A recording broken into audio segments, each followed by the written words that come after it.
Sophia's shift at Marcello's began like every other Wednesday evening, with her arriving through the service entrance at 4:47 p.m., 14 minutes before the doors officially opened to Miami's elite.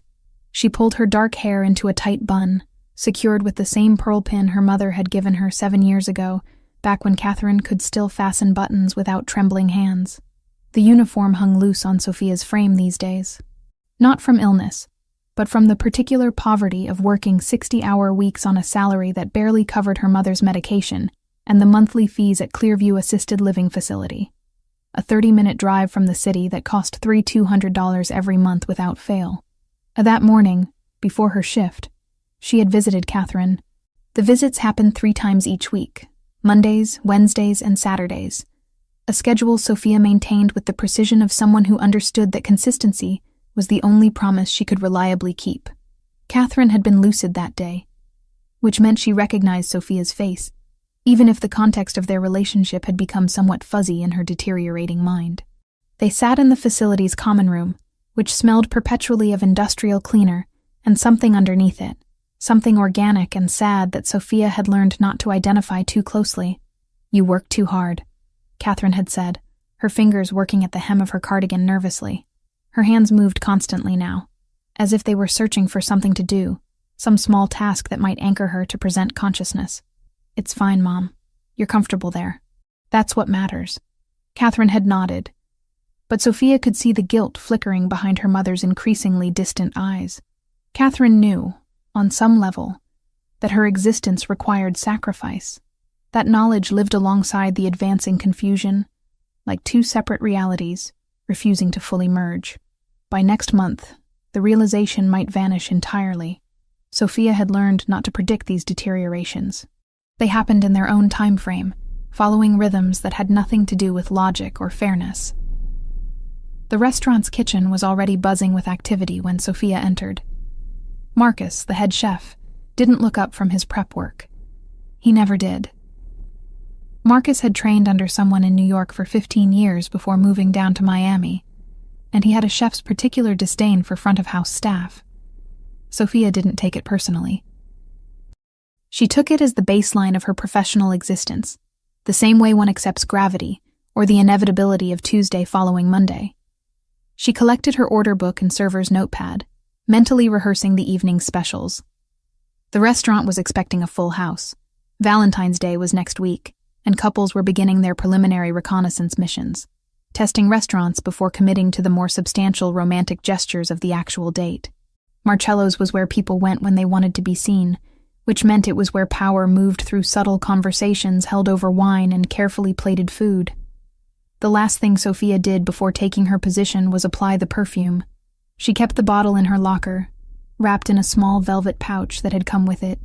The perfume itself was housed in a crystal vessel that looked like it belonged in a museum, rather than a locker room adjacent to a restaurant's kitchen.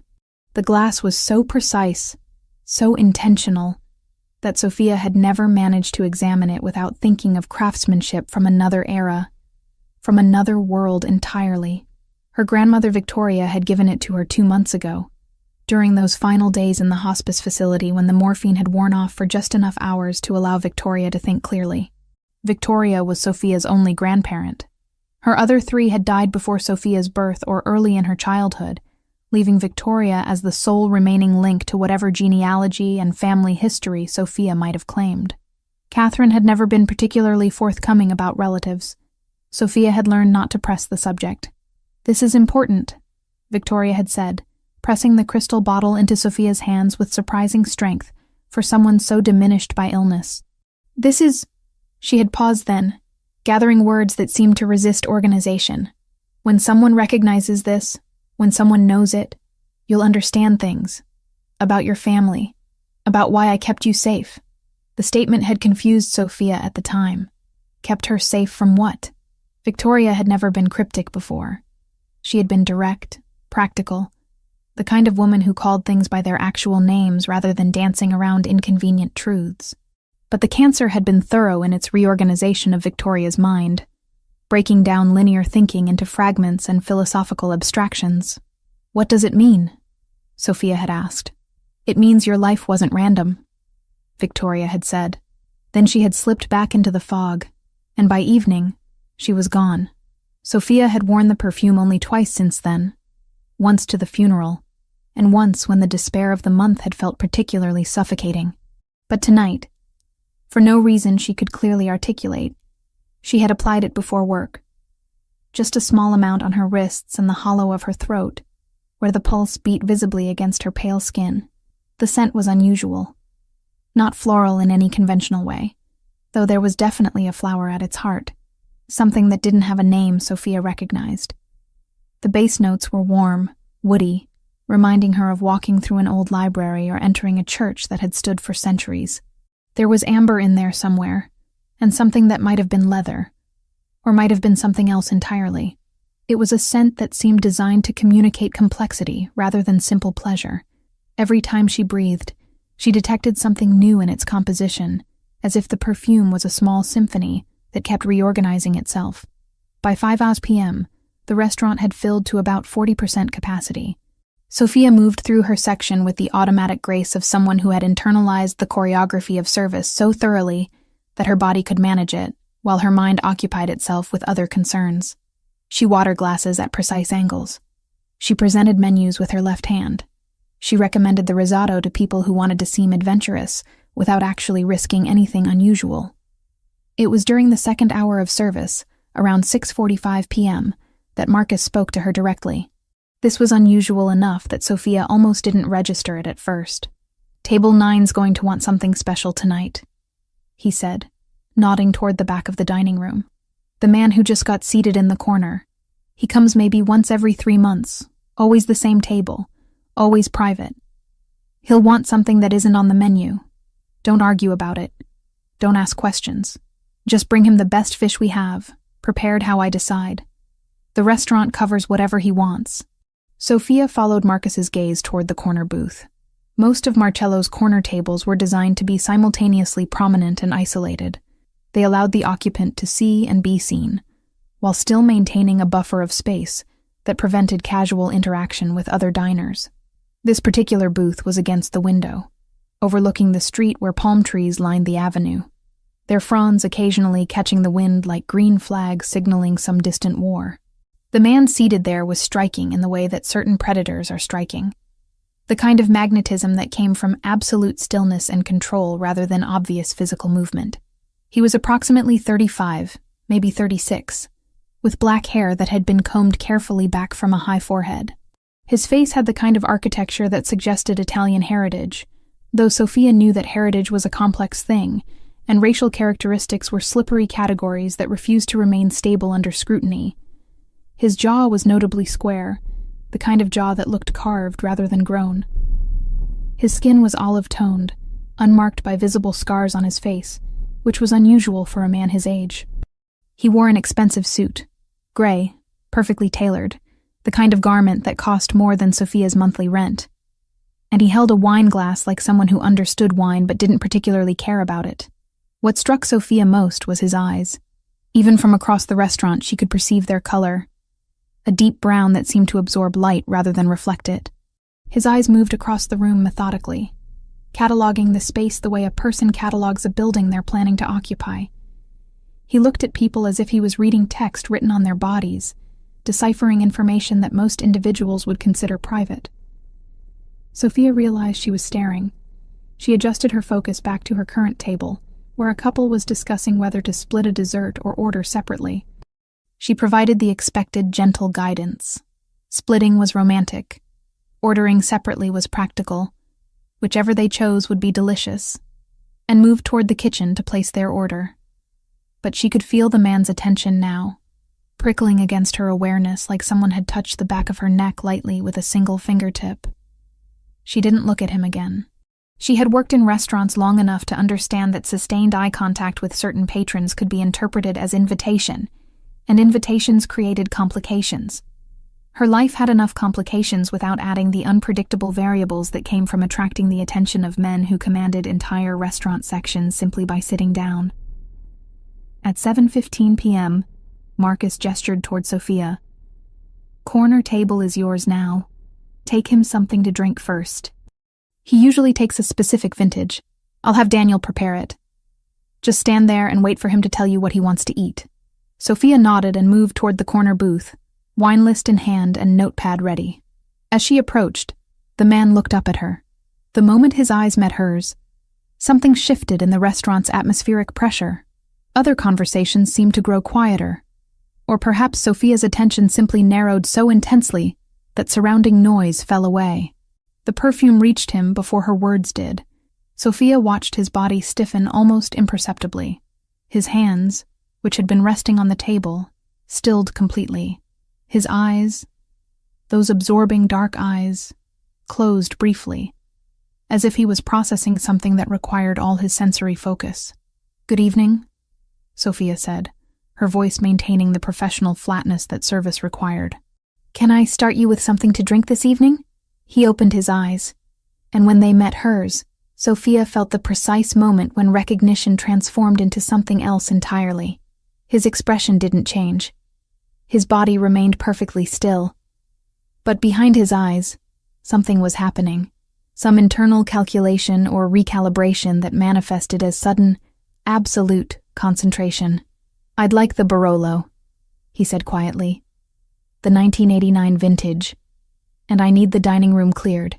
His voice was low, measured, carrying the kind of authority that made the statement sound less like a request and more like a simple statement of fact. Sophia blinked. "I'm sorry? Everyone out," he said, still looking directly at her. "Now." The moment Luca Ravellini issued his command, the restaurant's carefully maintained performance of normalcy collapsed. Sophia stood frozen, her order pad dangling from her fingers like a useless prop from a play that had suddenly ended. The man didn't raise his voice. He didn't gesture or make any movement that could be interpreted as threatening, yet his words carried a weight that seemed to physically press against everyone present, a force that made heads turn toward the kitchen, toward the exits, toward the host stand where the manager stood with an expression that suggested he understood exactly what was being asked of him. "Sir, I'm not sure I understand," Sophia began, her professional training attempting to reassert itself, attempting to translate this impossible moment into something that could be managed through the protocols of hospitality. "We don't typically—" "Now," he interrupted, his gaze never wavering from her face. "Everyone leaves. Everyone except you. Folks, we're closing the dining room for a private safety procedure. Please gather your belongings and exit through the east corridor. We'll validate your parking and comp a bottle for your next visit." Couples abandoned their appetizers. A businessman collected his briefcase. The restaurant's ambient noise, the quiet clinking of glassware, the murmur of conversation, the distant sound of plating from the kitchen, began its rapid dissolution. Within minutes, the dining room had transformed from a crowded establishment into a stage set waiting for a scene that hadn't yet been written. The servers melted back into the kitchen. Marcus appeared briefly at the service window, took in the situation with a single glance, and disappeared again without comment. Through all of this, Luca Ravellini remained motionless. His hands rested on the table exactly where they'd been when Sophia approached, his body angled slightly toward the window. But his eyes tracked her with absolute focus, following her with the precision of something that hunted by watching rather than by moving. When the last customer had exited and the host's stand fell silent, Luca rose from his seat. Sophia noticed that he moved with deliberate slowness, as though any sudden movement might shatter the fragile reality they'd entered. He was taller than she'd anticipated from the distance, well over 6 feet, with the kind of physical presence that seemed to displace air. His suit was even more impressive up close, the fabric and tailoring speaking to a relationship with money that went beyond mere spending. This was the wardrobe of someone who understood that clothing was a form of communication. "You're going to come here," he said quietly, his voice carrying an accent that Sophia couldn't immediately place. Not quite Italian, but European. Something older, layered with multiple languages. "And you're not going to speak until I ask you a question. You're going to stand there, and you're going to let me understand what I'm perceiving. Do you understand?" Sophia understood that she was no longer in control of this situation. She understood that the careful protocols of her employment had become irrelevant. She understood that something had shifted in the fundamental nature of her evening, and she had no framework for processing it. but she nodded, her throat dry, and stepped closer to his table. Luca closed his eyes. When he inhaled, Sophia watched his entire body respond to the scent. His shoulders tensed, his jaw clenched. A muscle beneath his right eye twitched almost imperceptibly. His hands, which had been relaxed, began to curl into fists before he consciously forced them back open against the table. "Where did you get this?" he asked, his voice lower now, almost hoarse. "The perfume." "Where?" "It was my grandmother's," Sophia heard herself say. Her voice sounded very far away, as though she was hearing it from outside her body. "She gave it to me before she died, 2 months ago." Luca's eyes opened. They locked onto hers with an intensity that was almost physical in its force, as though he was trying to read something in her irises that went deeper than simple information. He took another step closer, his face now only a few feet from hers. "Your grandmother's name," he said, not a question, a demand phrased as a statement. "Victoria," Sophia whispered. "Victoria Mitchell." The moment the name left her mouth, something fractured inside Luca's carefully maintained control. His entire body went rigid. His hand came up to his mouth as though he might be ill, then fell back to his side. He turned away from her abruptly, moving toward the window where the streetlights of Miami cast their sodium glow across his face. Sophia could see his chest rising and falling in a rhythm that suggested he was consciously controlling his breathing, forcing oxygen into his lungs through discipline rather than instinct. "Say it again," he said, still facing away from her. "The name." "Say it again." "Victoria Mitchell," Sophia repeated. She didn't understand why it was important, didn't understand why this man's reaction had shifted from controlled intensity to something approaching emotional dissolution. "She was my grandmother. She died of cancer. She gave me the perfume in the hospice." Luca stood motionless for a long time. His hand came up and braced against the window frame, and Sophia saw his knuckles whiten from the force of his grip. She became aware of the silence in the restaurant, a complete absence of sound that felt almost toxic. The kitchen had gone quiet. The staff had either hidden themselves or left entirely. It was just Sophia and this man, and the scent of the perfume hanging between them like a physical presence. "Did she ever speak about me?" he asked. His voice was different now, stripped of the authority and control that had characterized his initial command. There was something beneath it, something that sounded almost like desperation. Did she ever mention someone named Luca? Sophia's mind raced through her memories of Victoria. The quiet afternoons they'd spent together, the stories Victoria had shared about her youth, the careful silences when certain topics seemed to approach the edges of Victoria's consciousness before retreating again. "No," Sophia said. "She never mentioned anyone named Luca. I don't know who you are." He turned back toward her then, and Sophia saw something in his expression that terrified her more than his initial command had. It was the look of someone confronting something they'd thought was impossible, something they'd stopped believing in, something that was now standing directly in front of them and demanding to be acknowledged. "She had blue eyes," he said, "dark blue, almost navy, and her hands shook when she was thinking hard about something." He reached out, but stopped before touching her, his hand hovering near her face. "You have her bone structure, the line of your jaw. I didn't see it at first because I wasn't looking for it, but now I can see it clearly. Now I can see it everywhere." Sophia took a step backward, her professional survival instincts attempting to override her bewilderment. "I think you have me confused with someone else. I don't know you. I've never seen you before tonight." "No," he agreed, dropping his hand. "You haven't, but I know Victoria. I knew her very well, and if you're her granddaughter, then everything I thought I understood has just become impossibly more complicated." He moved back to his chair and sat, suddenly looking exhausted, like someone who had been running a distance and had only now allowed himself to stop. What was her maiden name? Before Mitchell?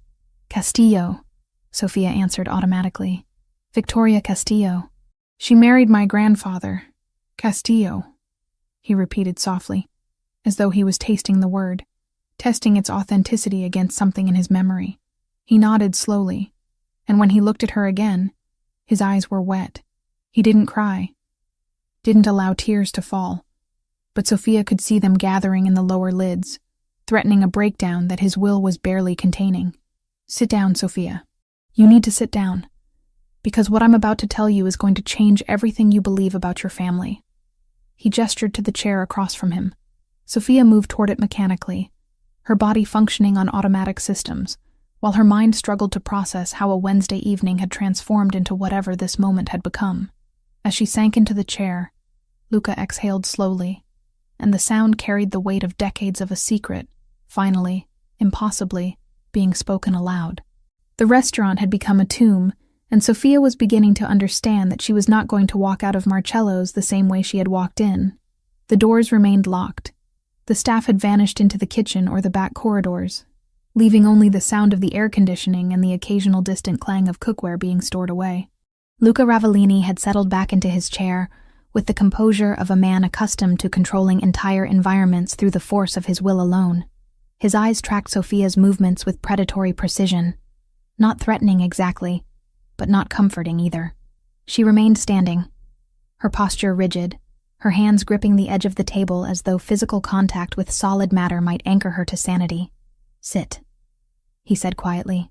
It was not a suggestion. Sophia found herself moving before her conscious mind had approved the action, pulling out the chair across from him and lowering herself into it as though moving through water. "Tell me about Victoria. Everything. I want to know how she lived, what she did, who she became. I want details that don't appear in public records. I want to know the woman, not just the outline of her existence." Sophia's mouth was dry. She licked her lips before attempting to speak, aware that Luca was watching this small gesture with the kind of attention most people reserved for far more significant information.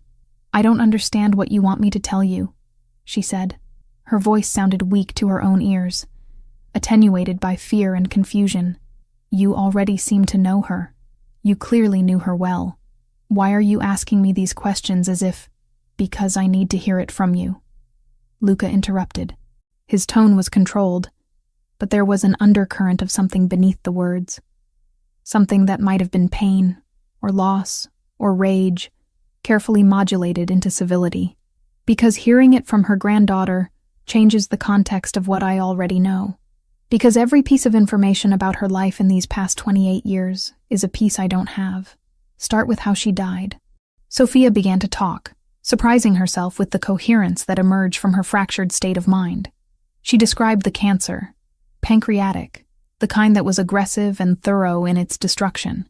She described the hospice facility, the way Victoria had spent her final weeks in a room that smelled of antiseptic and morphine, where visitors filtered in and out carrying flowers that seemed obscene in their cheerfulness given the circumstances.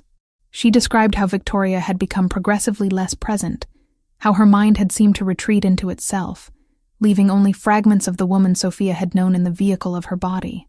She was lucid sometimes, Sophia found herself saying. The morphine would wear off, or the doctors would adjust it, and she'd have these windows of clarity.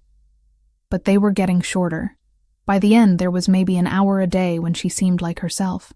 I tried to visit during those times. The hospice staff would call me and tell me she was having a clear moment, and I'd rush over from work or from my apartment, trying to catch whatever time I could have with her while she was still present. Luca was listening with an intensity that suggested every word was being catalogued and processed, filed away in some internal database. "What was the last thing she said to you?" he asked. "Before she gave you the perfume, what were her last coherent words?"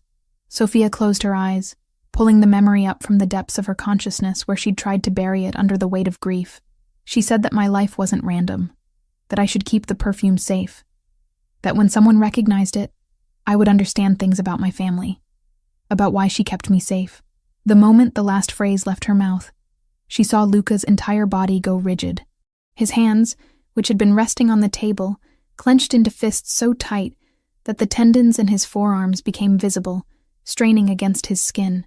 "She said that?" he asked, his voice reduced to something barely above a whisper. "Those exact words? That she kept you safe?"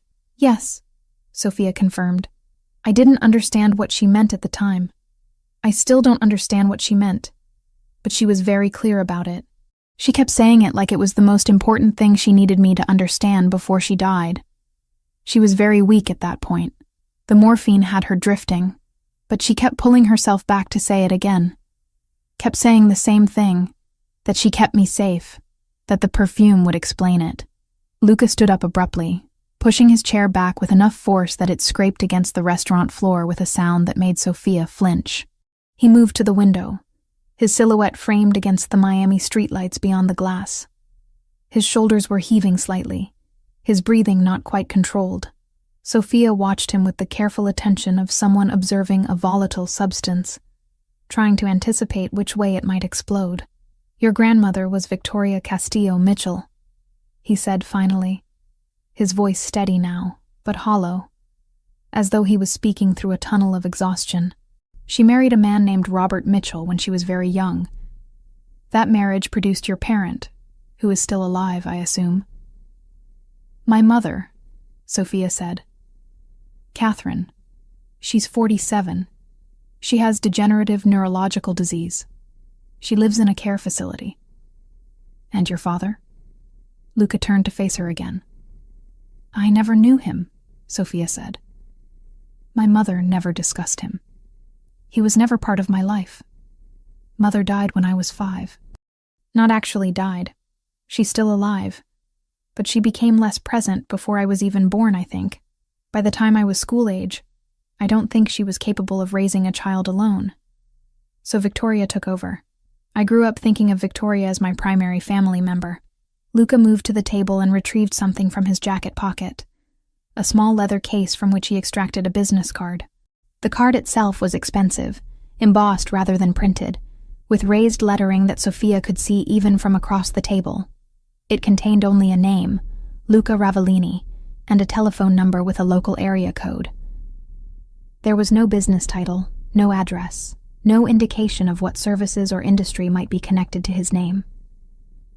"You're going to call this number tomorrow," Luca said, placing the card on the table between them.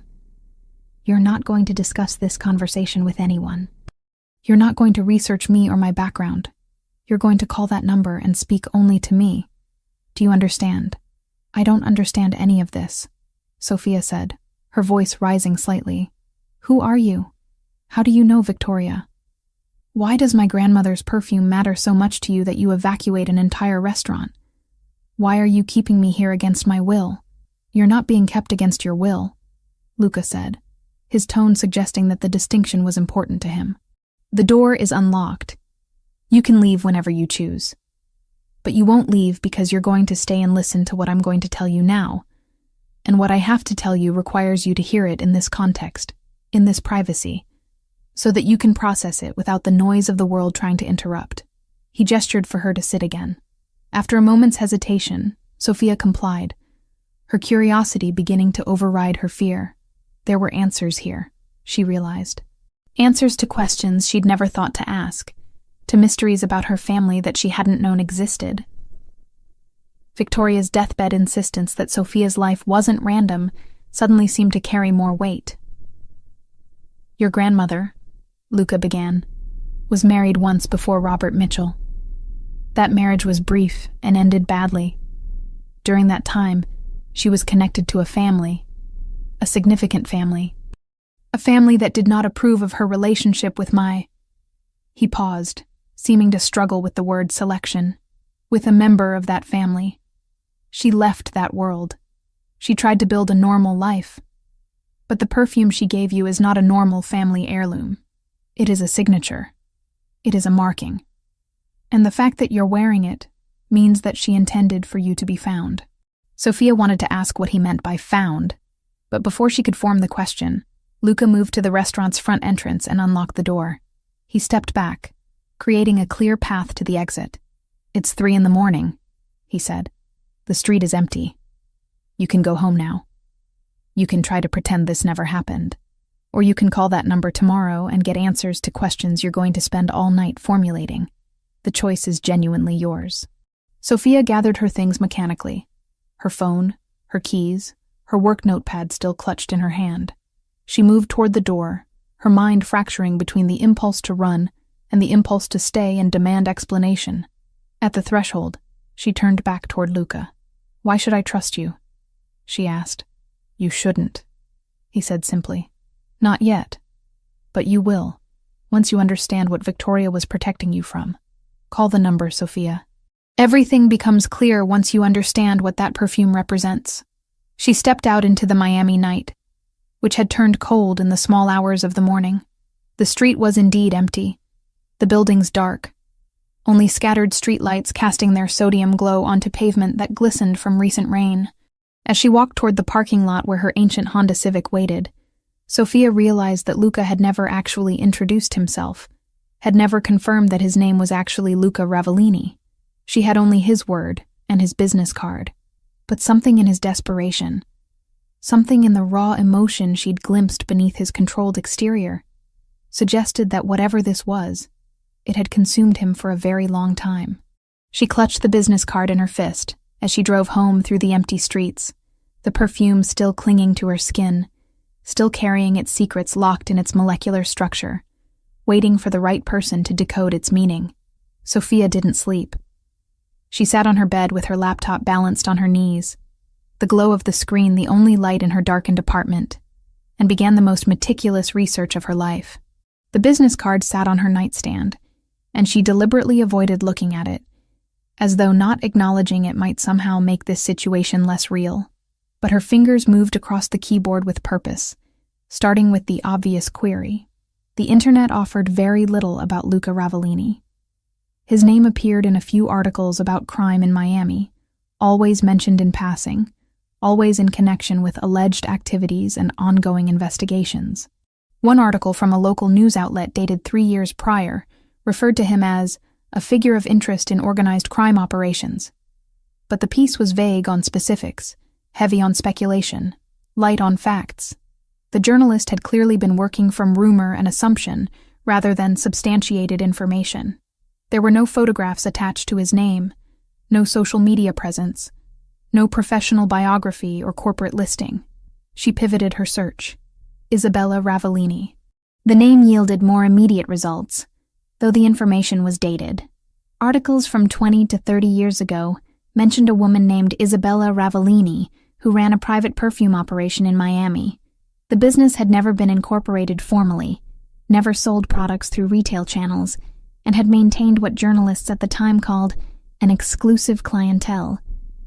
Photos showed an elegant woman with silver hair and sharp cheekbones, standing beside bottles of artisanal fragrance. One article from a lifestyle magazine circa 1995 featured an interview with Isabella, discussing the philosophy behind Perfume Ravellini. She explained that the fragrances were never for sale, only for gifting, only for those she deemed worthy of wearing a Ravellini creation. The formulas had been passed down through generations of women in her family, and she had no intention of commodifying them. The interviews stopped around 2000. A brief notice in an obituary column from 2010 confirmed that Isabella Ravellini had died at the age of 87. There was no public funeral listed, no charitable contributions in her name, no dramatic conclusion to her story. Just a woman who had existed quietly and then ceased to exist. Sophia searched for connections between the names. Victoria Castillo, Marco Ravellini. The marriage certificate appeared in a genealogy database that she accessed through Clearview's library system login credentials. Apparently, the facility maintained subscriptions to research resources for its residents' families. Victoria Castillo had married Marco Ravellini in 1978. The marriage was dissolved in 1991. No children were listed as products of that union on the public record. But Sophia had been born in 1996. She expanded the search parameters. Marco Ravellini appeared in connection with several business ventures throughout the 1980s and 1990s, none of them particularly legitimate sounding. Import-export operations, property holdings, vague corporate entities with names designed to obscure rather than clarify their function. In 2001, an obituary announced his death at age 42, attributed to complications from a prolonged illness. No mention of family. No surviving spouse listed. No survivors at all. She searched for Elena Ravellini next, following an instinct she couldn't quite articulate. The name yielded older records, dated 7 years prior. A woman named Elena Ravellini had been found dead in a residential property in Coral Gables. The death had been classified as suicide. The investigating police reports were sparse, but a local news story suggested that the circumstances had been questioned by some parties, though the article didn't elaborate on which parties or what questions they had raised. The photos showed a woman in her 30s, striking in appearance with dark hair and pale eyes. There was a brief mention that Elena had been involved with Miami's business community, and that persons connected to her had declined comment regarding the circumstances of her death. Sophia pulled up the police report itself, through a database she technically wasn't supposed to have access to, a remnant of a friend's password that she'd never deleted. The report was terse. Elena Ravellini had been found in her apartment by building management after a concerned neighbor reported unusual smells and lack of activity. The investigation concluded suicide via overdose. No note was recovered. No evidence of foul play was noted. The case was closed within 6 weeks, but something in the timing bothered her. Elena Ravellini dead 7 years ago. Luca Ravellini appearing in crime reports around the same period. Marco Ravellini having died a decade earlier.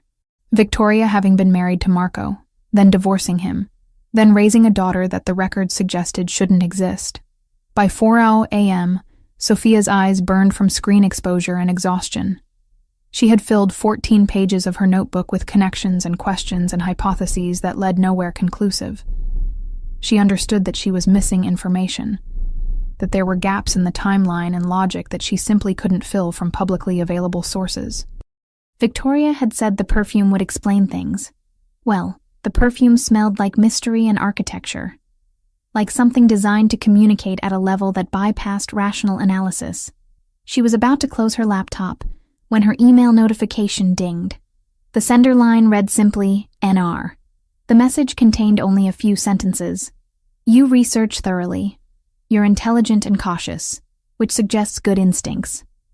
But you're also limited by what's available publicly. There are conversations that can only happen privately. Call the number on my card at 10 o'clock this morning. Not before, not after. Exactly 10. Sophia checked the timestamp. The email had been sent at 3:47 a.m., which meant he'd been monitoring her research, or at least monitoring her search history, or somehow had access to information about her digital activity. The violation of privacy was staggering enough to clear away the last remnants of her exhaustion. She was being watched, not just offered information, not just encountered randomly in a restaurant, actively tracked and monitored. She showered mechanically, dressed in clothes that felt like a costume, and sat at her kitchen table with the business card in front of her. At exactly 9:59 a.m., she picked up her phone. At exactly 10:80 a.m., she dialed the number.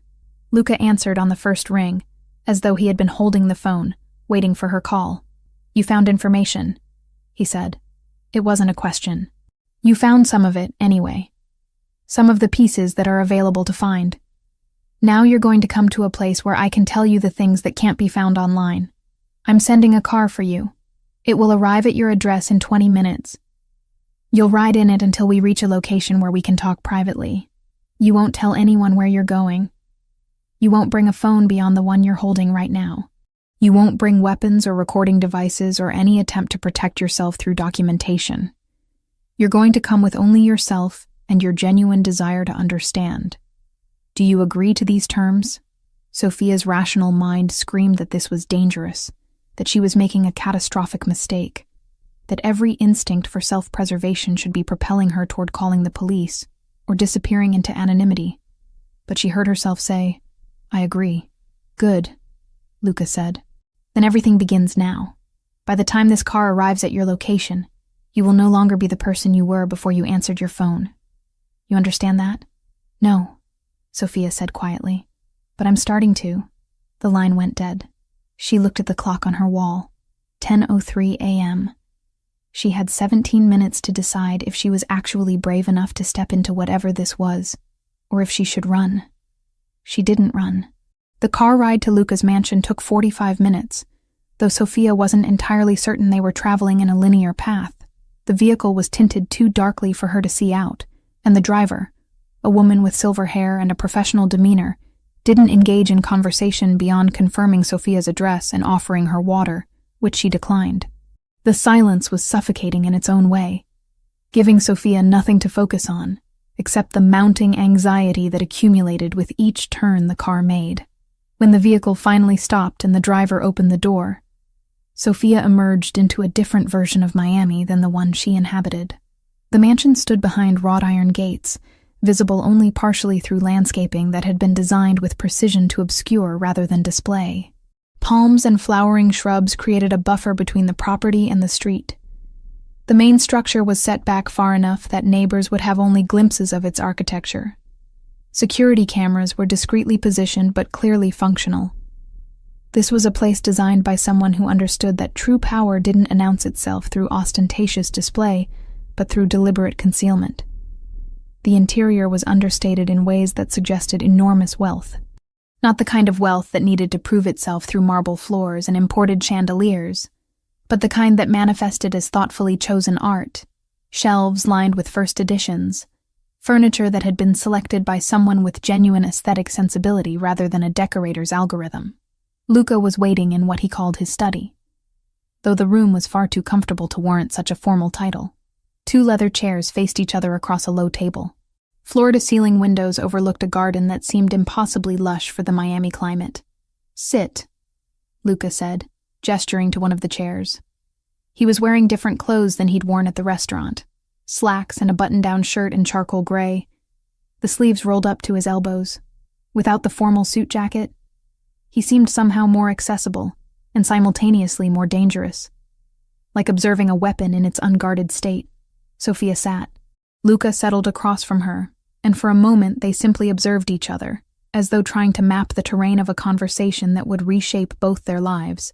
"Your grandmother was married to my brother," Luca began without preamble. His name was Marco Ravellini.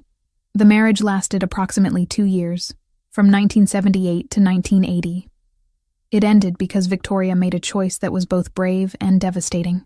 She chose to leave a world she didn't belong to, and in leaving that world, she left Marco behind. But before the marriage ended, before she understood what my family truly was, she became pregnant. Sophia felt the words land in her chest like something physical. "My mother," she said quietly. "Catherine." "Yes," Luca confirmed. "Catherine is Marco's biological daughter, which makes her my half-niece, which makes you my granddaughter by blood, though the biological pathways are somewhat circuitous. My brother didn't know about the pregnancy when Victoria left. She didn't tell him. She was afraid, and justifiably so, that if Marco knew she was carrying his child, he would use that knowledge to keep her connected to our family, connected to this world that she understood was built on practices and philosophies she found morally reprehensible." "How do you know this?" Sophia asked. "If Victoria didn't tell him, how would you know?" "Because Marco told me, years later, when he realized Victoria was never coming back," Luca said. "He had investigators locate her. He knew where she was living, what she was doing, who she had become. He discovered that she had given birth to a daughter and was raising that daughter alone, and Marco made a choice too. He chose not to interfere. He chose to let Victoria build the life she wanted without the weight of connection to us. It was perhaps the most noble thing Marco ever did, which tells you something about the caliber of decisions we were typically making." Sophia's mind was struggling to integrate this information into the framework she'd constructed for her identity. Catherine, whom she'd always believed to have a father who was simply absent or unknown, had a documented biological connection to the Ravellini family, which meant Sophia herself was not simply a random product of chance, but rather the result of a deliberate, documented lineage. "But there's more," Luca continued. "The perfume. Do you understand what it represents?" "I've been trying to figure that out," Sophia said. "I found articles about your grandmother, Isabella. She made it. She made it exclusively, never sold it. What does that have to do with me?" Luca stood and moved to a painting on the wall, a portrait of an older woman with elegant features and intelligent eyes. "This is Isabella," he said. "My grandmother. She died in 2010, though she lived until 2010, far longer than the cancer specialists thought she would. Isabella had a philosophy about perfume. She believed that scent was a form of communication, a way to mark family without using DNA tests or official documents. She believed that her perfume should only ever be worn by people she had explicitly chosen to be part of her legacy. He turned back to face Sophia. Before Marco died, and he did die, by the way, a decade before Isabella. Complications from illness, though the illness was partly the kind that comes from living a certain kind of life. Before he died, he told Isabella about Catherine, and Isabella did something extraordinary. She created a special batch of her perfume, one that had a slightly different composition than her usual work. She instructed Marco to ensure that this perfume was given to Victoria, with the understanding that it should eventually be passed down to Catherine, and potentially to Catherine's children. Why would she do that? Sophia asked. Why would she make something specifically for people who were trying to escape her family? Because Isabella was wise in ways that neither Marco nor I managed to be, Luca said. Because she understood that family isn't something that can be forced or coerced. She understood that the best legacy isn't one that demands loyalty, but one that offers recognition and choice. She believed that if her perfume ever resurfaced, if it appeared on someone from her bloodline, then that would be the signal that it was time to acknowledge what had been separated and see if it could ever be reconciled. Sophia touched the hollow of her throat, where the perfume still clung to her skin. Victoria gave it to me. She said that when someone recognized it, I would understand things about my family, about why she kept me safe. Exactly, Luca said. Victoria understood the significance of what Isabella had created. She had worn this perfume while she was married to Marco, and she knew that no one else wore it. So when Isabella gave it to her before Marco's death, yes, they communicated despite the separation. Victoria understood that it was both a blessing and a curse. A blessing, because it meant that Isabella had chosen to honor Catherine's existence. A curse, because it meant that if anyone from our family ever encountered someone wearing that scent, the connection would be undeniable. He returned to his chair and sat, leaning forward slightly. I grew up not knowing about Catherine's existence. Marco never told me until I was old enough to understand. I was 17 when he revealed it. I was already beginning to understand the nature of our family's business, the operations that funded our lifestyle, the methods we used to maintain power, and Marco's confession hit me like a betrayal of everything I thought our family was. What kind of operations? Sophia asked. She knew on some level, but she wanted to hear it articulated. Criminal enterprises, Luca said flatly. Money laundering through businesses that ostensibly operate legitimately. Debt collection through methods that exist outside legal frameworks. Connection to various trafficking operations that I won't detail, because you shouldn't carry that knowledge. My family is connected to organized crime, Sophia. We are not sophisticated businessmen who occasionally bend rules. We are criminals who maintain the facade of legitimacy.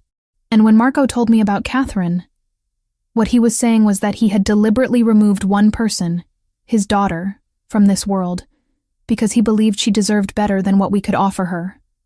Sophia felt something collapse inside her chest. The perfume on her skin suddenly felt like evidence, like proof of her complicity in something she hadn't chosen and didn't fully understand. "Why are you telling me this?" she asked. "Why would you volunteer this information?" "Because yesterday evening, when I inhaled that perfume, I made a decision that I've been making and remaking for 28 years, Luca said. I decided that you deserve to know who you are. Not just the sanitized version that Victoria provided, but the full truth. Your blood connects you to criminals.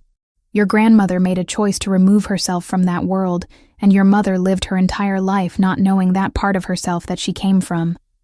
But you're at a decision point. You can choose to remain ignorant of this connection, or you can choose to understand it fully. And what happens if I choose to understand it?" Sophia asked quietly. "Then you understand that you're connected to something larger and more dangerous than your current life has prepared you for," Luca said. "You understand that the FBI is interested in me, which means by extension they become interested in anyone close to me. You understand that there are people who would use you as leverage against me if they discovered our connection. But you also understand that you have access to protection and resources, and answers to questions that have always haunted your family." He paused, and his expression softened slightly. And you understand that there is someone in your life who has the capacity to care for you with an intensity that goes beyond normal human attachment. Someone who has spent 28 years carrying the knowledge of your existence like a secret weight. Someone who wants to know you, not as a symbol or a chess piece, but as a person. Sophia looked at him across the space between their chairs, and she understood that what she was witnessing was Luca Ravellini performing vulnerability in a way that probably cost him considerable effort. She understood that behind the measured words and controlled tone was a man who had been waiting for this encounter for most of his adult life. "I don't know how to process this," Sophia said. It was the truest thing she could articulate in the moment. "Then don't," Luca replied. "Not yet. Let it sit. Let it integrate itself into your understanding of reality. Tomorrow you'll visit your mother at Clearview, as you do every Saturday. On Monday, you'll return to work at Marcello's. You'll continue your normal life, but you'll also know the truth now. You'll understand why I reacted to your perfume the way I did. You'll understand that when I said I would ensure your mother's medical care was covered, I meant it as a statement of family obligation, not as an attempt at coercion." "How am I supposed to go back to my normal life knowing all of this?" Sophia asked. "The same way Victoria did," Luca said. "With difficulty. With constant awareness of the parallel world existing beneath the surface of the one you inhabit. With the understanding that some knowledge, once acquired, cannot be unacquired. But also with the knowledge that you now have the power to make informed choices about your own future." The car drove Sophia back to her apartment as the sun was setting, painting Miami in shades of orange and gold that seemed almost obscene in their beauty. She clutched the business card in her hand again, but this time it felt different. This time it felt like a tether. This time it felt like the beginning of something rather than the middle of a mystery. The 2 weeks following Sophia's visit to Luca's mansion existed in a state of fragmented normality that felt like performing in a play she hadn't auditioned for. She returned to Marcello's on Monday evening, and Marcus barely acknowledged her absence.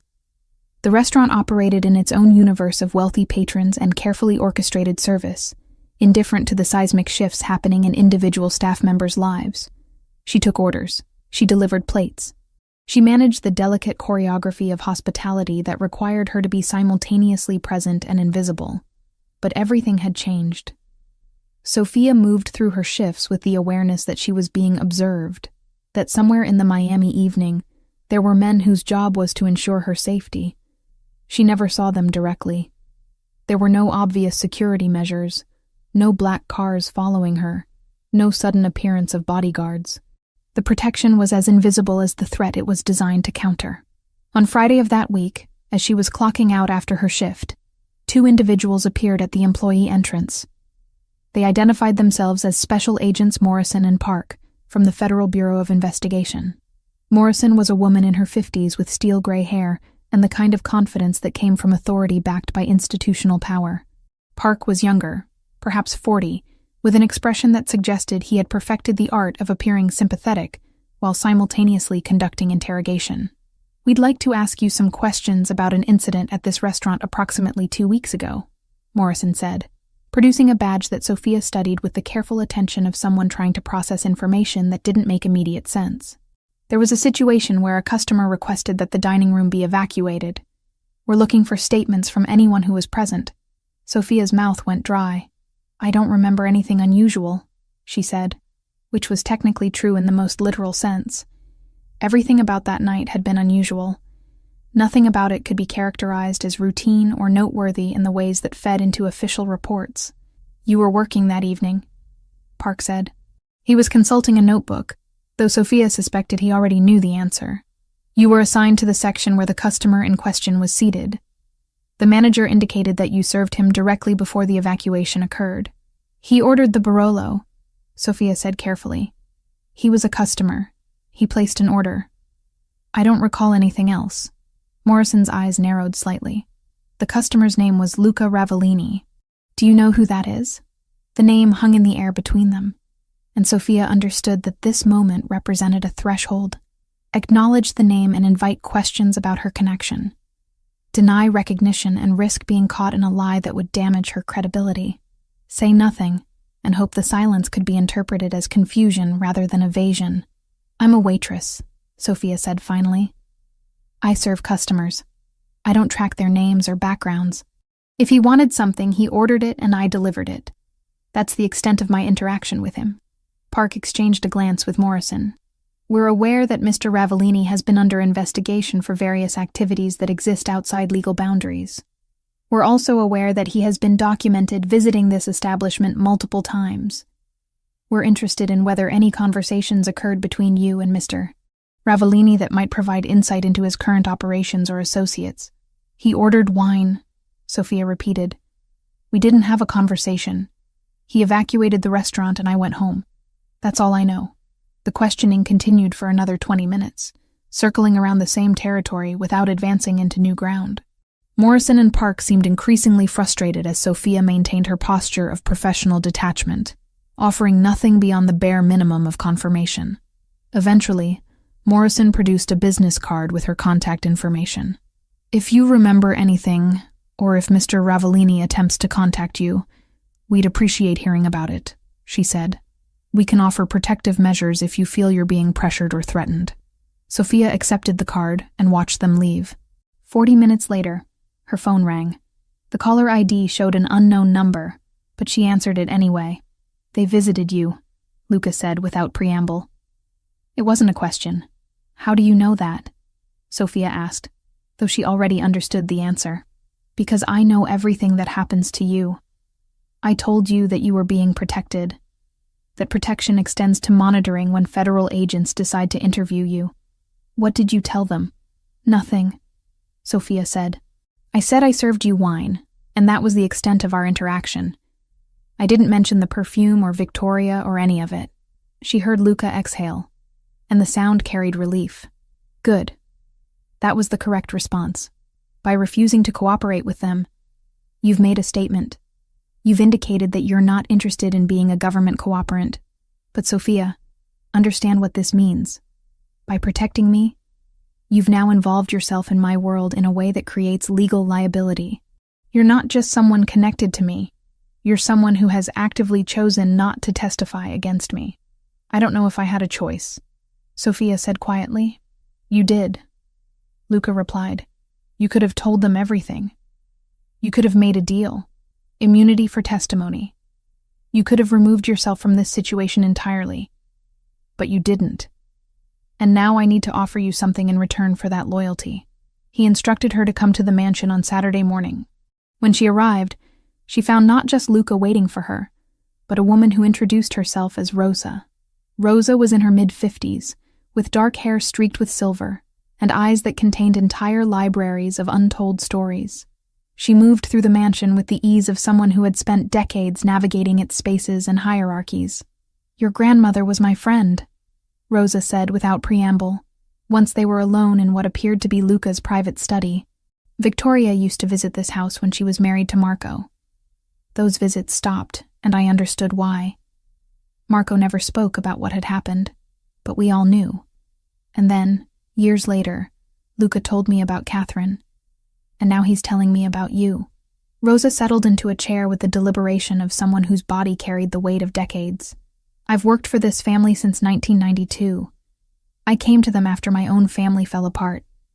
They gave me structure when I needed it. They gave me purpose. But I also watched what this life does to people. I watched Marco love someone he couldn't keep. I watched Luca grow up understanding that loyalty was currency, and that money moved through channels most people never see. Why are you telling me this? Sophia asked. Because Luca wants to offer you a job, Rosa said. Not in any capacity that would involve illegal activity. He's funding a private medical laboratory that requires someone with forensic knowledge. Someone who can process evidence analysis for private clients. The work is legitimate.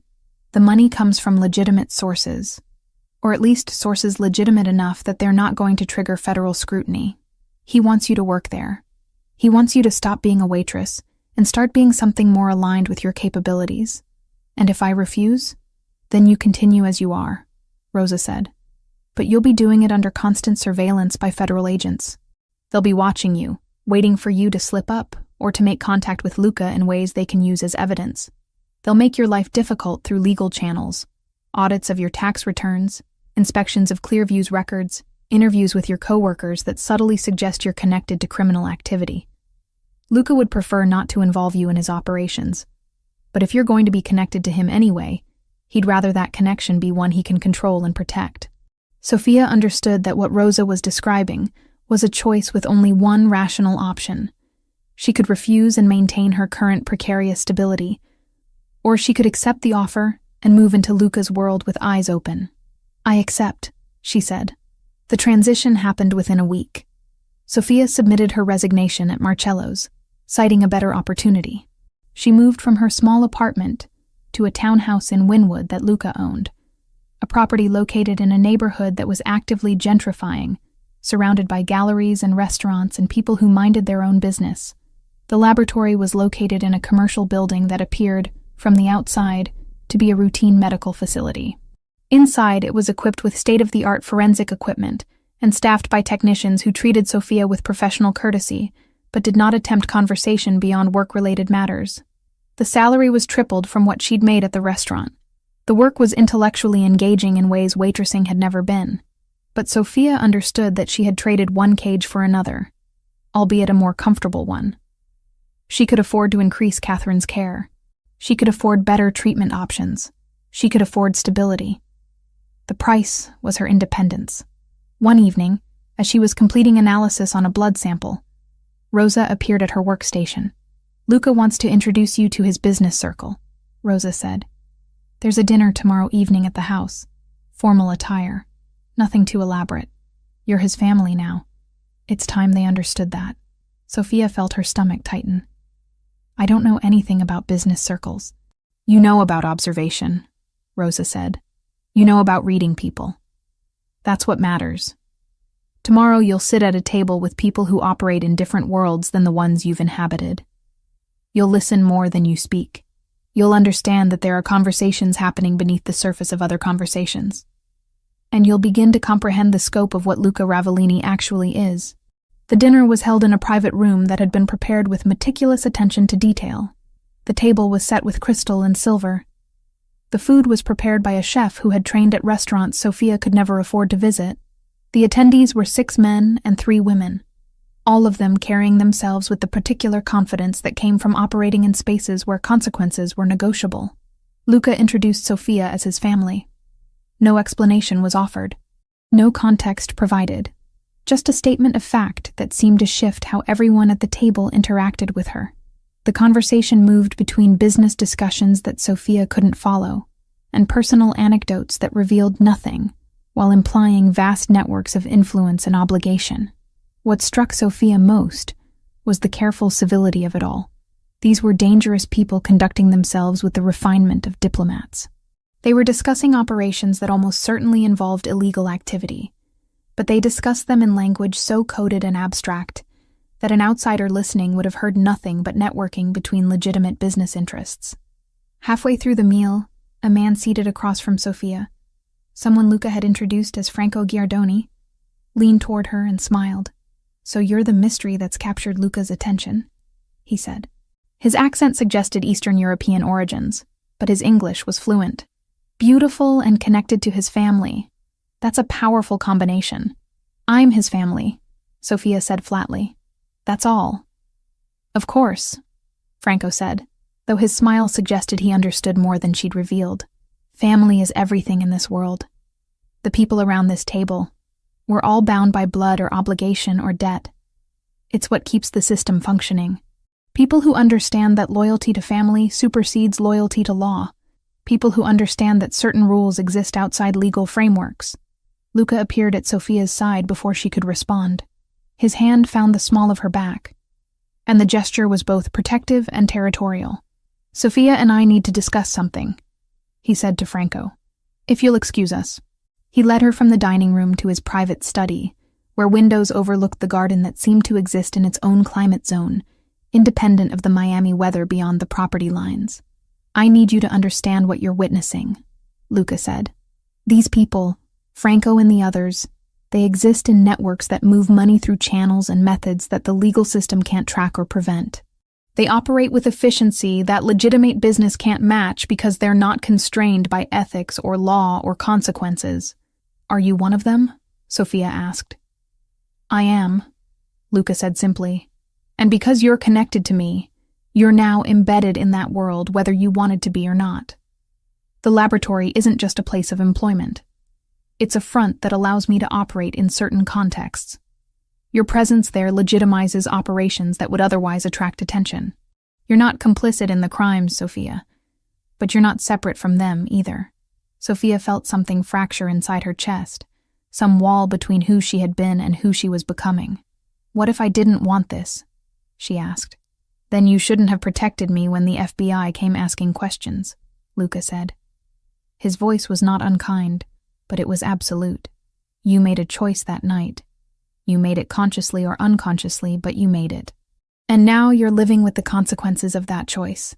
He paused, and his expression softened slightly.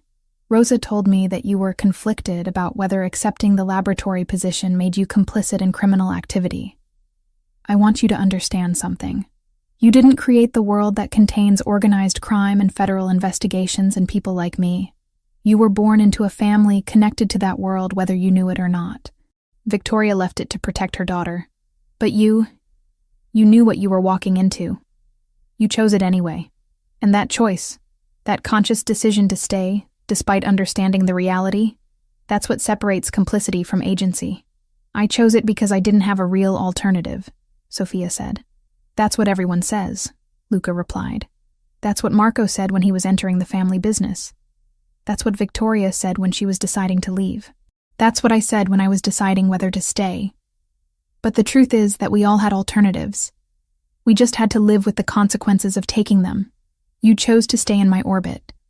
Now you have to decide what that means for who you become. He moved to the window and stood with his hands in his pockets, looking out at the garden. I've been trying for 28 years to figure out how to navigate a life built on choices I didn't make, but couldn't undo. And now you're being asked to do the same thing. I can't make it easier for you. I can only promise that I'll protect you, and that your loyalty will be returned in kind. Sophia understood that what he was offering was not love in any conventional sense, but rather a form of family obligation that superseded sentiment. She understood that she had been woven into his world in ways that couldn't be unraveled, and she understood that the perfume Victoria had given her had been a key to unlock doors she'd never known existed, doors that now stood open and could not be closed. 6 months into her employment at the laboratory, Sophia had developed a rhythm that felt almost sustainable. The work was engaging. Her salary had been increased twice without her requesting it. Catherine's care had been upgraded to include private nurses and specialized therapies that had noticeably improved her mother's cognitive function on her better days. Sophia visited every Saturday and Wednesday, spending hours in Clearview's common room, sometimes talking to her mother about the present, sometimes just sitting in companionable silence while Catherine worked through the cognitive exercises that her care team had prescribed. But the arrangement with Luca had transformed in ways that Sophia struggled to categorize. He began appearing at the laboratory unannounced, ostensibly checking on operations, but really just to observe her working. He brought her coffee from a cafe she'd mentioned in passing conversation. He asked about her projects with genuine interest that went beyond casual inquiry. He invited her to dinners at his mansion, with increasing frequency. And those dinners had shifted from formal business gatherings to something more intimate. Conversations between two people who were learning each other's minds as well as their histories. 3 weeks into October, Luca brought Franco Giardoni to one of those dinners. Franco was charming in a way that Sophia recognized as practiced, refined through years of operating in social contexts where attraction was a tool. He pulled out her chair. He asked about her work with apparent fascination. He complimented her dress in ways that walked the careful line between flattery and impropriety. "You're wasted in a laboratory," Franco said to her over the main course. His accent had softened over the months she'd known him, or perhaps she'd simply become more attuned to its cadences. "Someone with your intelligence, your observation skills. You could be doing so much more with your time." "I'm satisfied with what I'm doing," Sophia replied. "But satisfaction isn't ambition," Franco continued. "Satisfaction is comfort. It's stagnation dressed up as contentment. You should be thinking about expansion, about climbing toward positions of genuine influence within the organization." Luca set down his fork, with a deliberation that drew everyone's attention to the sound. Sophia's position is exactly where it needs to be, he said quietly. His tone suggested that disagreement would be unwise. She has the influence she requires. She has the respect of the people she works with. She has autonomy in her operational sphere. I don't see expansion as an improvement on those metrics. Franco smiled, but it was a smile that acknowledged defeat, without admitting it. Of course, he said. I was simply suggesting that unused potential is a tragedy, but perhaps I'm not the best judge of how her talents should be deployed. After dinner, as Franco was being escorted out by Rosa, Luca asked Sophia to join him in his study. She found him standing at the window again, that familiar posture that suggested he was carrying thoughts too heavy to voice while looking directly at another person. Franco is positioning himself to take over certain operations in the next few years, Luca said without preamble. He's intelligent and ruthless and willing to make the hard decisions that leadership requires. In another context, I might even approve of his ambitions. But I don't want him near you. Why not? Sophia asked. She genuinely didn't understand the objection. Luca turned to face her, and his expression was complicated. Frustration mixed with something else, something that Sophia couldn't quite identify. Because he'd use you. He'd see you as a way to strengthen his position within the organization, as a connection to me that might be exploited or leveraged. He'd present it as partnership, but it would be predation dressed up in courteous language. And you're different? Sophia asked. The question emerged before she could reconsider its implications. I am, Luca said flatly. Because I don't need to use you for advancement. I already have position and power. What I have with you is separate from those concerns. What I have with you is... He paused, seeming to struggle with word selection.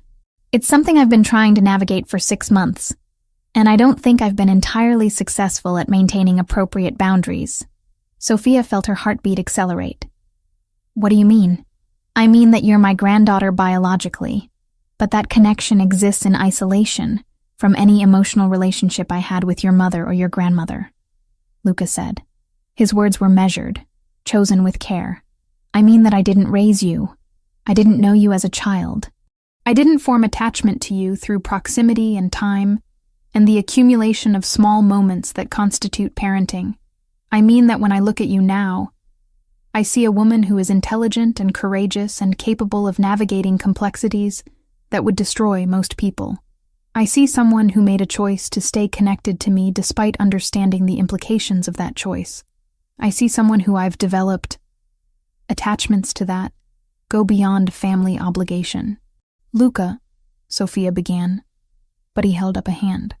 I'm not asking you to reciprocate, he said. I'm simply stating a fact that I think you should understand.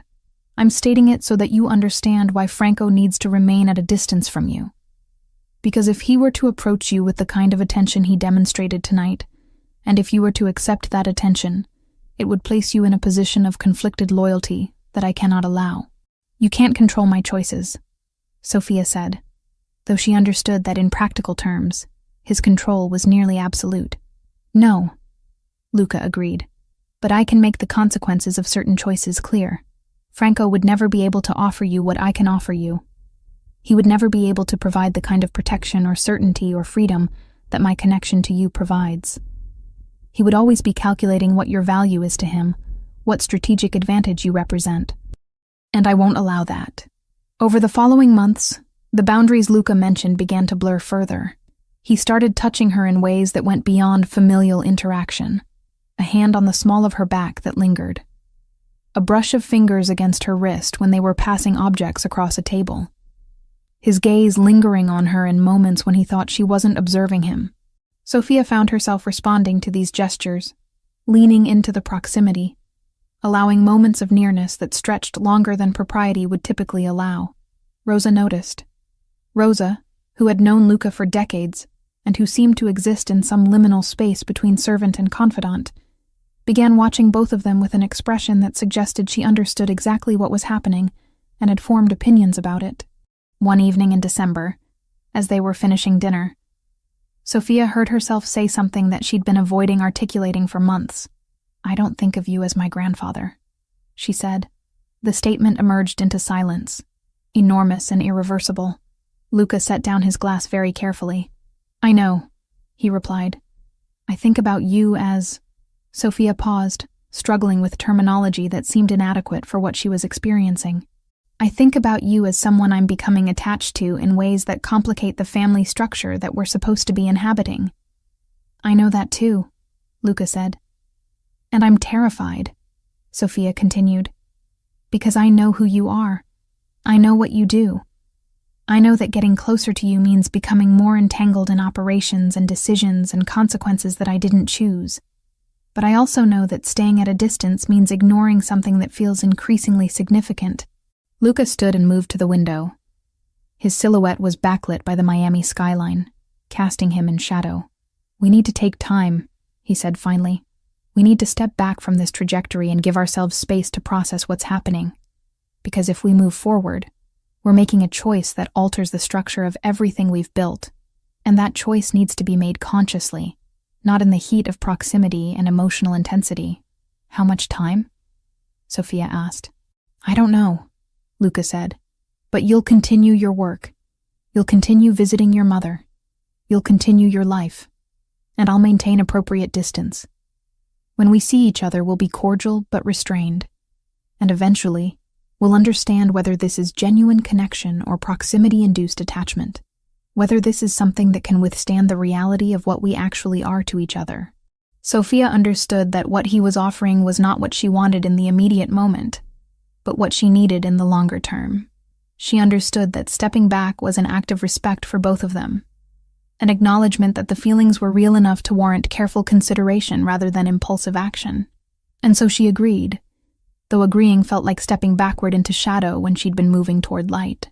The distance between Sophia and Luca lasted through the winter and into the spring, a separation that felt both necessary and torturous. They inhabited the same spaces occasionally, dinners at his mansion where she would observe him from across rooms, their gazes meeting and then deliberately separating. She continued working at the laboratory. She continued visiting Catherine every Saturday and Wednesday. She continued her life in the townhouse in Wynwood, wearing the perfume Victoria had given her less frequently, trying to create psychological separation from the memory of what that scent represented. But separateness proved to be an illusion. Everything Sophia did was still filtered through the lens of Luca Ravellini. Her choices were still constrained by her connection to him. Her safety was still maintained by his network of protection. The distance was geographic and behavioral, but not actual. She was still embedded in his world.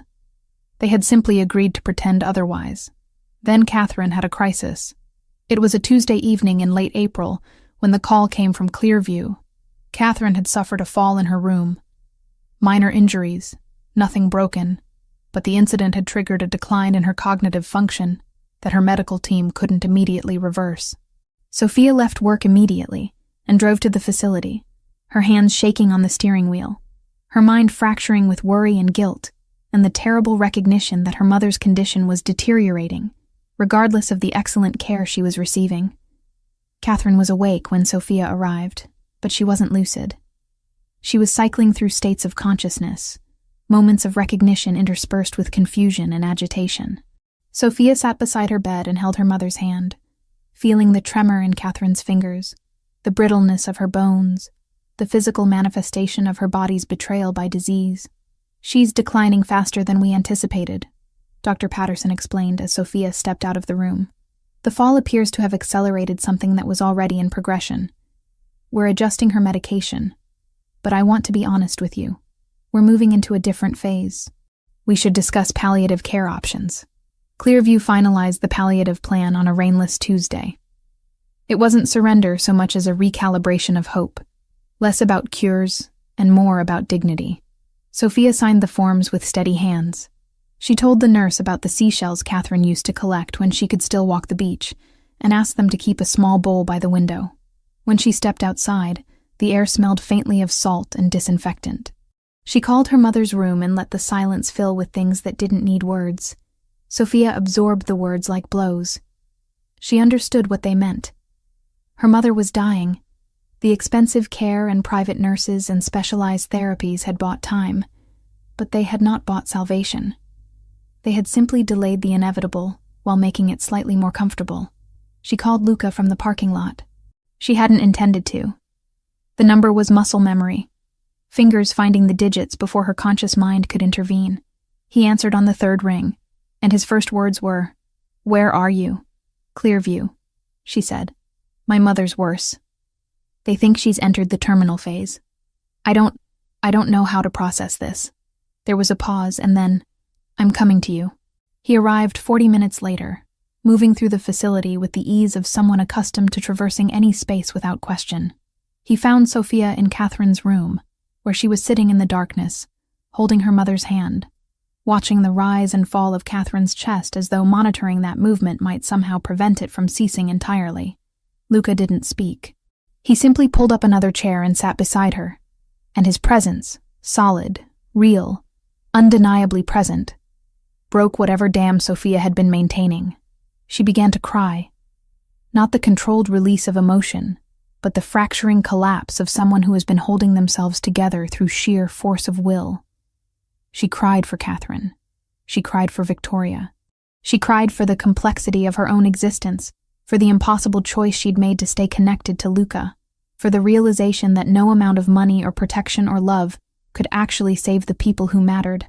Luca let her cry. He didn't speak. He didn't offer platitudes. He simply sat with her in the darkness, while her mother slept fitfully in the bed between them. By the following Saturday, Catherine had improved slightly. Not recovered, but stabilized enough to be lucid for periods of time. Sophia visited in the morning and found her mother having one of her better days, the kind where Catherine seemed almost like herself, where conversation was possible. "You're happy," Catherine said suddenly, observing Sophia with the clarity that came and went unpredictably. "You seem different, less burdened." "I'm not happy," Sophia said gently. "You're declining. That's not happiness. But something's changed in you," Catherine continued. "Something's happened that's shifted the way you carry yourself. It's in your posture. It's in your face. You've let something in. Someone." Sophia didn't know how to respond to that observation, so she simply held her mother's hand and let the moment pass. That evening, Luca called. "I want to see you," he said. "Not at work. Not at the mansion. I want to see you somewhere that's only for us." He sent a car, and it brought her to a private marina on the outskirts of Miami. A boat was waiting, not one of the ostentatious yachts that the wealthy typically owned, but something smaller, more intimate. Luca was standing at the helm when she boarded, and he looked different. Less like a crime boss orchestrating operations, and more like a man who had removed the armor he typically wore. "I want to take you somewhere," he said. "Is that acceptable?" Sophia nodded, and he began maneuvering the boat away from the dock and out onto the black water. They sailed for hours, moving into deeper waters where the lights of Miami became distant, where the world seemed to consist only of the boat and the ocean and the stars emerging as darkness deepened. Finally, he anchored in a location that appeared to be nowhere in particular, a patch of water indistinguishable from any other patch of water. "I've been trying to figure out how to navigate what we are," Luca said, standing at the rail with his hands in his pockets. "I've been trying to understand whether what I feel for you is genuine connection, or whether it's projection, expectation, the weight of decades waiting for someone to bridge the gap between who I am and who I wish I could be. And I still don't have a definitive answer, but I've come to understand that not having a definitive answer doesn't matter. What matters is that every moment I spend apart from you feels diminished by your absence. What matters is that you represent possibility in a life built entirely on inevitability. What matters is that you're real and present and worth every risk that comes with loving you." He turned to face her, and his expression was open in ways that Sophia had never seen before, vulnerability written across his features like language. "I can't offer you a normal life," he continued.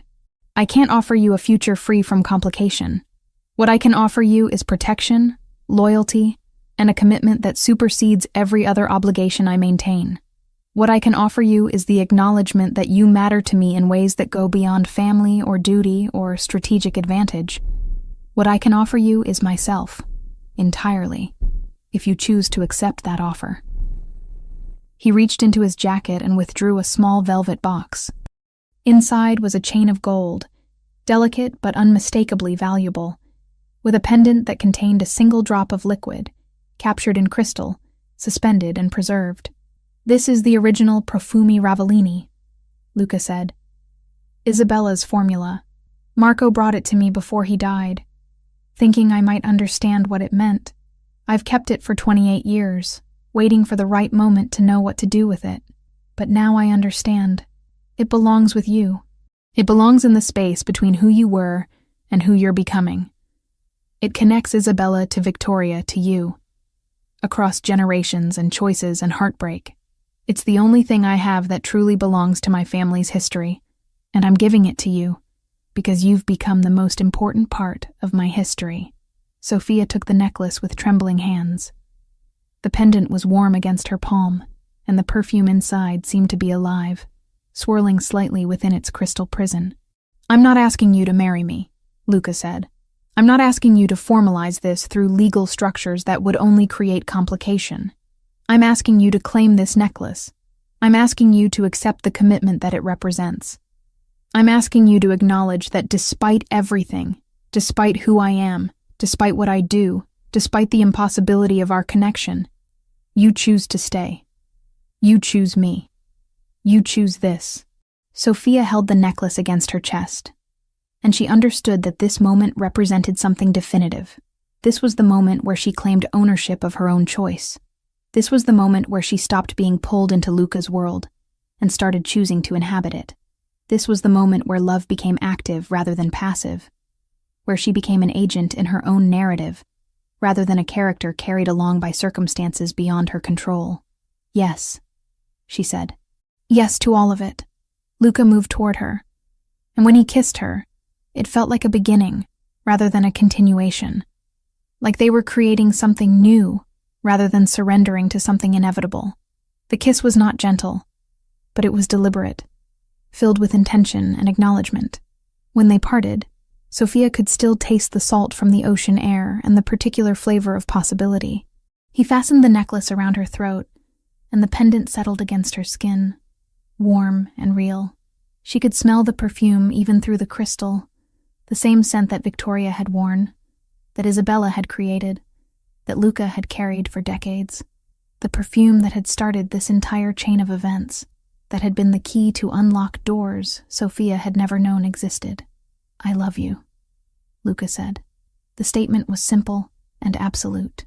"I have loved you since I inhaled your perfume in that restaurant and realized that Victoria had kept her promise, that the legacy she entrusted to you was going to survive beyond her. I have loved you through every moment of distance and every moment of proximity. I love you now, and I will continue to love you for whatever future we manage to construct together."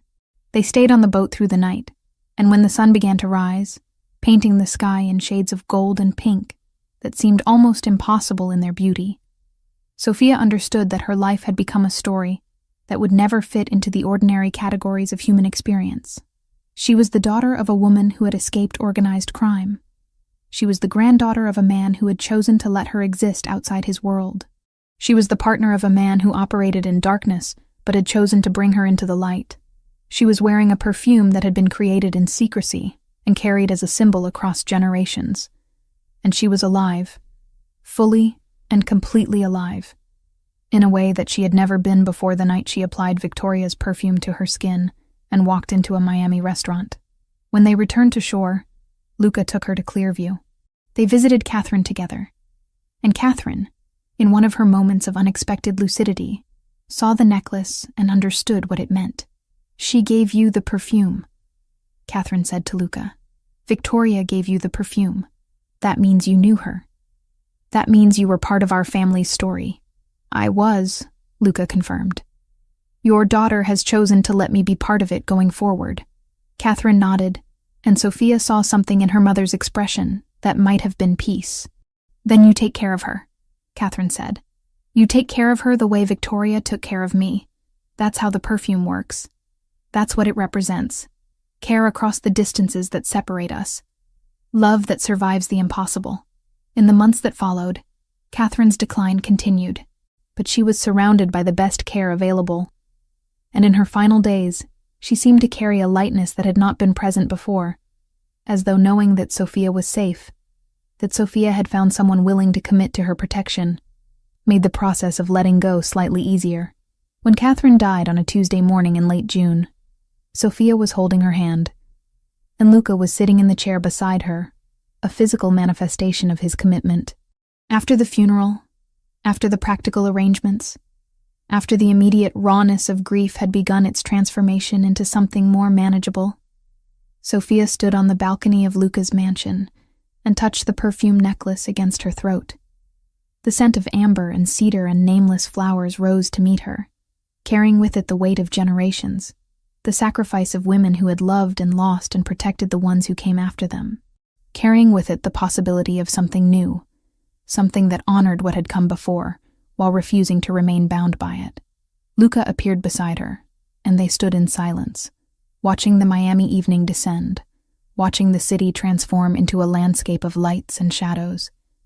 The perfume Ravellini hung around them both, connecting them to history and to each other, an invisible chain linking the past to the present, to whatever future they would construct together. "I never thought I would have this," Luca said quietly. "I never thought I would have you." "Neither did I," Sophia replied. "Neither did Victoria. Neither did Isabella.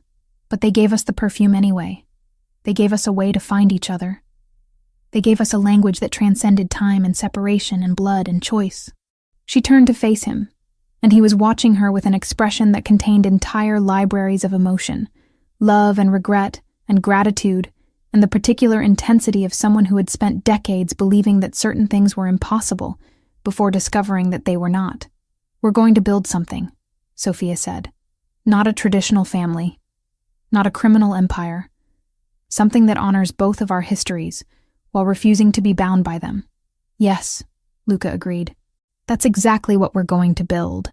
And in the Miami evening, surrounded by the machinery of organized crime and the architecture of impossible love, they began the work of transforming choice into commitment, transforming connection into legacy, transforming the perfume that had brought them together into something that would endure long after both of them had become part of history themselves.